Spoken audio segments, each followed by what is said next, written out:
Do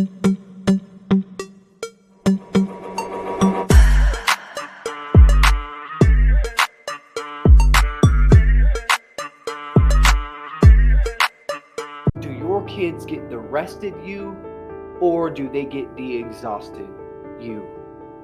And if you were like many dads out there, they probably get the exhausted you. I mean, you get up, you get to work, and you spend all day at work, and your work life gets the rested you because you just had a long night's sleep. And when you get home, you've had about enough. You've had about enough, and your kids get home from school, and now you're forced with maybe doing homework or just being on the grind, and you got to go to an extracurricular activity. You're trying to pull dinner together. You're trying to do all these things. Life is running a million miles an hour, and you just can't seem to catch up. And I know this is true because I was there. I was there until I really started scheduling my rest. Now, in the Bible, and you don't have to have a biblical point of view to understand this, but in the Bible, God talks about rest. He worked for 6 days and then he rested. In Matthew 11:28, it says, "Come who are burdened, and I will give you rest." There's peace in rest. If you are rested, your family gets a better version of you, a more connected you, a more relational you. You set the thermometer in your home, and if you're always on edge because you are exhausted and you're running a million miles an hour and you got so many different things to do, you don't suffer from it. You may think you suffer from it, but you're killing the relationships around you. You're impacting your relationship with your children.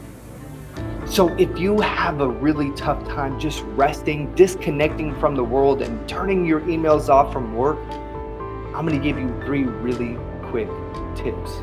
Now, take a little bit of advice. Don't be prideful, and listen, schedule your rest. You have to schedule your rest. It could be 15 minutes per day, or it could be 1 day per week. And when I'm talking about rest, I'm not talking about just sitting on the couch. Maybe that's not how you rest. Maybe that makes you more anxious.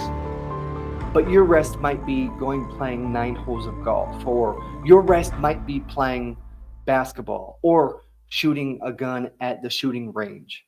Find out how you can schedule your rest periods, and that way you can give more of yourself to your family.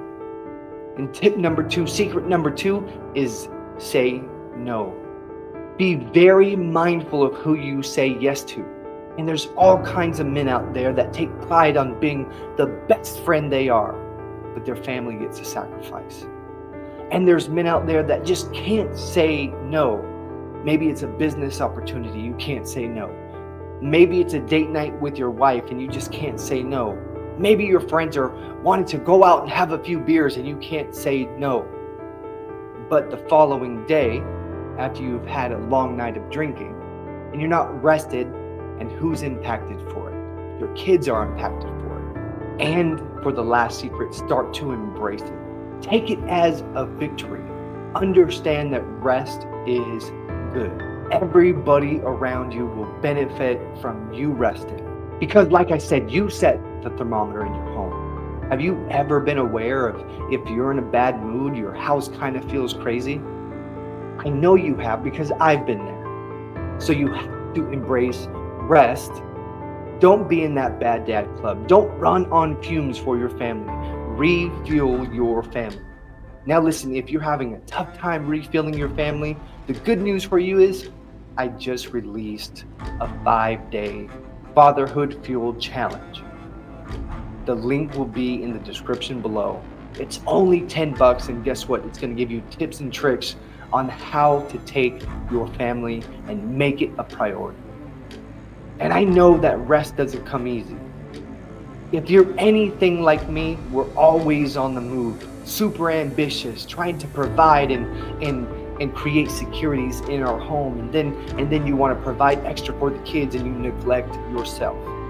So if you want to be in that bad dad club, then continue to neglect yourself. But if you embrace rest, you say no, and you schedule it, your family will be better off for it. Fatherhood Secrets. Cheers.